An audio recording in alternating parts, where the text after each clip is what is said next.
High everyone, welcome to my channel Shalma blogging and cooking. আশা করছি আপনারা সকলে ভালো আছেন, আমিও ভালো আছি। আজকে আপনাদের কাছে নিয়ে চলে এলাম হোয়াইট চিকেন গ্রেভি কোরমা। তো এই চিকেন গ্রেভি কোরমাটা কিভাবে বানিয়েছি সেটা আপনাদের সাথে শেয়ার করব। আর এই গ্রেভি কোরমাটা এত সুন্দর হয়েছে, ছোট থেকে বড় সকলেরই পছন্দের হবে, সকলেই বারবার বলবে এই রান্নাটা করতে। তো চলুন কিভাবে রান্নাটা করেছি সেটা আপনাদের সাথে শেয়ার করি। তো এখানে প্রথমেই দেখতে পাচ্ছেন, এখানে আমি চিকেন নিয়ে নিয়েছি। চিকেনটা 1 কেজি নিয়েছি, ভালো করে ধুয়ে পরিষ্কার করে নিয়েছি। এটাকে এক সাইডে রেখে এবার মশলাগুলো রেডি করব। প্রথমে এখানে আদা কুচি নিয়ে নিচ্ছি, 2 ইঞ্চির মতন আদা নিয়েছি, আর 7-8টা রসুনের কোয়া নিয়েছি। সাথে কাঁচা লঙ্কা দিয়ে দিচ্ছি 4 পিস, সাথে ধনে পাতা কুচি দিয়ে দিচ্ছি। এখানে আমি কাজুটা নিই নে, আপনারা চাইলে এখানে কাজু নিতে পারেন। আমি এখানে আমন্ড নিয়েছি। আমন্ডটাকে কিছুক্ষণ আগে ভিজিয়ে রেখেছিলাম, ভিজানো হয়ে যাবার পরে খোসা ছাড়িয়ে পেস্টের জন্য দিয়ে দিচ্ছি। এরপর কাবাব চিনি 1 চামচ, সাদা মরিচ 1 চামচ, মগজদানা 1 চামচ, এরপর দই 4 থেকে 5 চামচই নিয়ে নিচ্ছি। প্রায় 100 গ্রামের মতন দইটা হবে। দইটা আপনারা কম বেশি করতেই পারেন। এরপর এখানে লেবু আগে থেকে কেটে রেখেছিলাম। লেবুর রসটা চিকেনের মধ্যে না দিয়ে আমি মিক্সি বোলের মধ্যে দিয়ে দিচ্ছি, পেস্টের সাথে একবারে মিশে যাবে।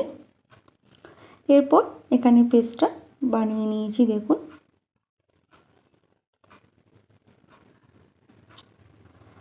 এরপর চিকেনের মধ্যে এই পেস্টটা দিয়ে দিচ্ছি। এরপর শুকনো মশলা দেব। প্রথমে স্বাদ অনুযায়ী লবণ দিয়ে দিচ্ছি। এরপর জিরে গুঁড়ো 1/2 চামচ, ধনে গুঁড়ো 1 চামচ, গরম মশলা 1 চামচ, চিকেন মশলা 1 চামচ, গোলমরিচ গুঁড়ো 1/2 চামচ, এরপর মিট মশলা 1 চামচ, এরপর সাদা তেল দিয়ে দিচ্ছি। দিয়ে সবগুলোকে একসাথে বেশ ভালো করে হাতে করে মাখিয়ে নেব। তো বেশ হাতে করে সব মশলাগুলো এই চিকেনের মধ্যে মাখাতে হবে। চামচে করে মাখালে হয়তো মাখানোটা ঠিক হবে না, সেই জন্য এইভাবে হাতে করে মাখিয়ে নিলেই ভালো হয়। তো এইভাবে ম্যারিনেট করে আমি 1 থেকে 2 ঘন্টার মতন রেখে দেবো। আপনাদের হাতে যদি না সময় থাকে আধ ঘন্টা রাখলেও হবে। ভালোভাবে মাখানো হয়ে গেলে আমি এটা ঢাকা দিয়ে রেখে দেবো। ঢাকা দিয়ে রেখে দিয়ে 2 ঘন্টা পর আমি ফিরে এসে রান্নাটা কিভাবে করব সেই প্রসেসটা পুরো আপনাদের দেখাবো। চলুন তাহলে। তো এখানে আমি 2 ঘন্টা পর ফিরে এলাম। ওভেনেতে একটা ননস্টিকের প্যান বসিয়ে দিয়েছি, তার মধ্যে রিফাইন অয়েল দিয়ে দিচ্ছি প্রায় 2 চামচের মতন। রিফাইন অয়েলটা যখন গরম হয়ে এসছে তখন এর মধ্যে আমি পেঁয়াজ কুচিগুলো দিয়ে দিলাম। এখানে আমি 3টে বড় সাইজের পেঁয়াজ নিয়েছিলাম, তাকে কুচি করে এইভাবে ফ্রাই করতে বা ভাজতে দিয়ে দিয়েছি। তো পেঁয়াজটা আমি পেঁয়াজ বেরেস্তা করে নেব, আর বেশ লাল মতন করে পেঁয়াজটা ভেজে নেব। পেঁয়াজের কালারটা চেঞ্জ হয়ে গেছে, তো এখানে পেঁয়াজগুলো ভাজা হয়ে গেছে, পেঁয়াজ বেরেস্তা রেডি আমার। এবার আমি তেল থেকে তুলে এই পেঁয়াজ বেরেস্তাগুলো একটা প্লেটের মধ্যে রেখে দেবো। এরপর ওই তেলেতেই আমি একটা তেজপাতাকে টুকরো করে দিয়ে দিচ্ছি, কিছু ডালচিনি দিচ্ছি, একটা বড় এলাচ দিয়ে দিচ্ছি, 3টে ছোটো এলাচ দিয়ে দিয়েছি, আর কিছু লং দিয়ে দিচ্ছি, 3 থেকে 4টের মতন লং দিয়ে সবগুলোকে একসাথে ভেজে নেবো এই তেলের মধ্যে নাড়াচাড়া করে নিয়ে। ভাজা হয়ে গেলে আমি যে চিকেনগুলো ম্যারিনেট করে রেখেছিলাম তাতে একটা একটা করে পিস আমি এই তেলের মধ্যে দিয়ে দেবো। তো প্রথমে হালকা করে চিকেনগুলোকে ভেজে নেব।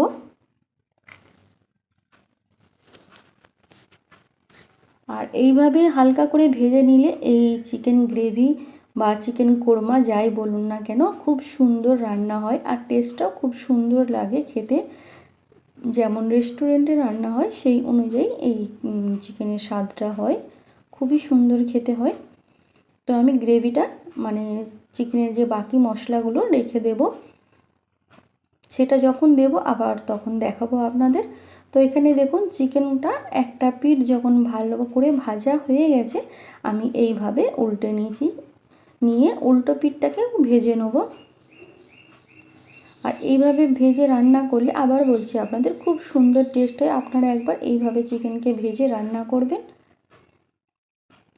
তো এক পিঠটা যখন বেশ ভালোভাবে ভাজা হয়ে গেল, উল্টো পিঠটাও বেশ আধ ভাজা মতন হয়ে গেছিলো, তখন আমি এর মধ্যে যে বাকি ম্যারিনেট করা লিকুইডটা ছিল বা মশলা মাখানোটা ছিল সেটা আমি এর মধ্যে দিয়ে দিলাম।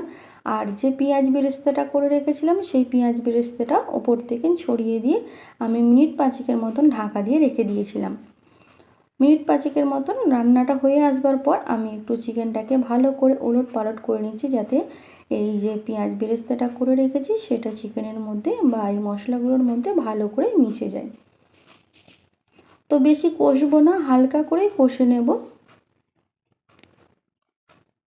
আজকে যারা আমার চ্যানেলে নতুন এসেছেন, এই ভিডিও দেখছেন, ভিডিওটি ভালো লেগে থাকলে আমার চ্যানেলটা সাবস্ক্রাইব করবেন আর নোটিফিকেশানটা অন রাখবেন। আমি যখনই কোনো ভিডিও আপলোড করি না কেন আপনাদের কাছে নোটিফিকেশান পৌঁছে যাবে।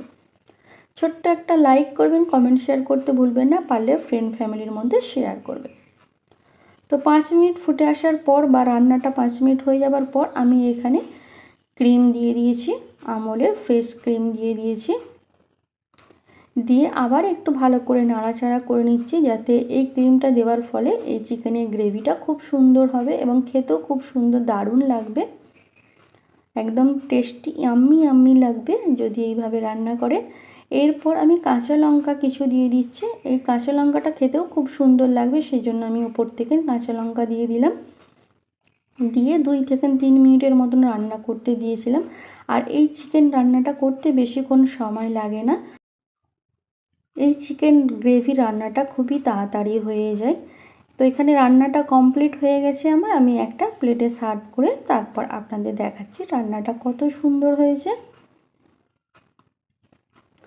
তো এখানে আমি এই চিকেন গ্রেভি কোরমাটা রেডি করে নিয়েছিলাম, নেবার পর একটু ঠান্ডা করে নিয়ে একটা প্লেটের মধ্যে সার্ভ করে নিচ্ছি।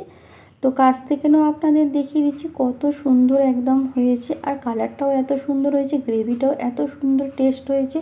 যতক্ষণ না আপনারা নিজেরা বাড়িতে বানিয়ে দেখবেন ততক্ষণ এর স্বাদটা পাবেন না। আর এই চিকেন গ্রেভিটা বেশ রুমালি রুটি বা তন্দুরি বা লাচ্চা পরোটার সাথে এই চিকেন গ্রেভি কোরমাটা দারুণ খেতে লাগে। ছোট থেকে বড় সবাই খেয়ে আপনার খুবই নাম করবেন যদি এইভাবে একবার চিকেন কোরমা বাড়িতে বানান। তাহলে আজ এই পর্যন্তই, আবার আপনাদের কাছে নতুন একটা ভিডিও নিয়ে আসবো, সেটা কোনো রেসিপির ভিডিও হতে পারে বা কোনো ব্লগ ভিডিও হতে পারে। ভালো লেগে থাকলে লাইক কমেন্ট শেয়ার করতে একদম ভুলবেন না। ভালো থাকবেন, সুস্থ থাকবেন, নিজেও ভালো থাকবেন, অপরকেও ভালো রাখবেন। Thanks for watching my video, take care.